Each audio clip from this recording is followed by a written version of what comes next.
সালাম আলাইকুম শেখ আলিম সাহেব, যদি কেউ জমি জোর করে বেশি খায় তার শাস্তি কি? কঠিন শাস্তি রয়েছে, কঠিন শাস্তি রয়েছে। নবী করিম সাল্লাল্লাহু আলাইহি সাল্লামের হাদিস,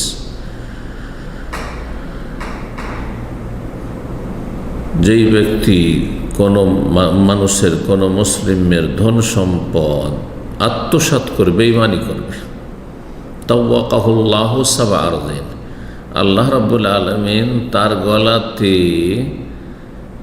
গলাতে মালার মতো করে পরিয়ে দেবেন, বেড়ি পরিয়ে দেবেন তার গলাতে 7 স্তরে জমিন, যে 7 তাবাকা, 7 স্তরে জমিন।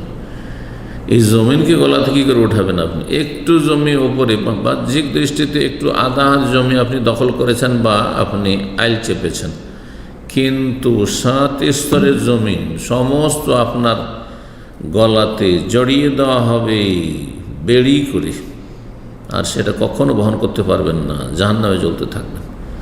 মারাত্মক বিষয়। দুনিয়ার কিছু ক্ষতি হয়ে যাক, লস হয়ে যাক, কিন্তু আখিরাতের লস করবেন না, হলে জাহান্নামের আগুনে জ্বলতে হবে।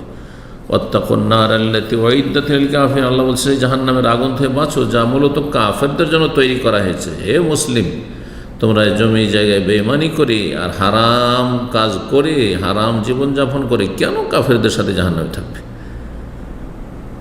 আল্লাহ হিদায়াত দান করুন। আল্লাহ রাব্বুল আলামিন যেন আমাদেরকে সমস্ত পাপাচার থেকে বেঁচে থাকার তৌফিক দান করেন।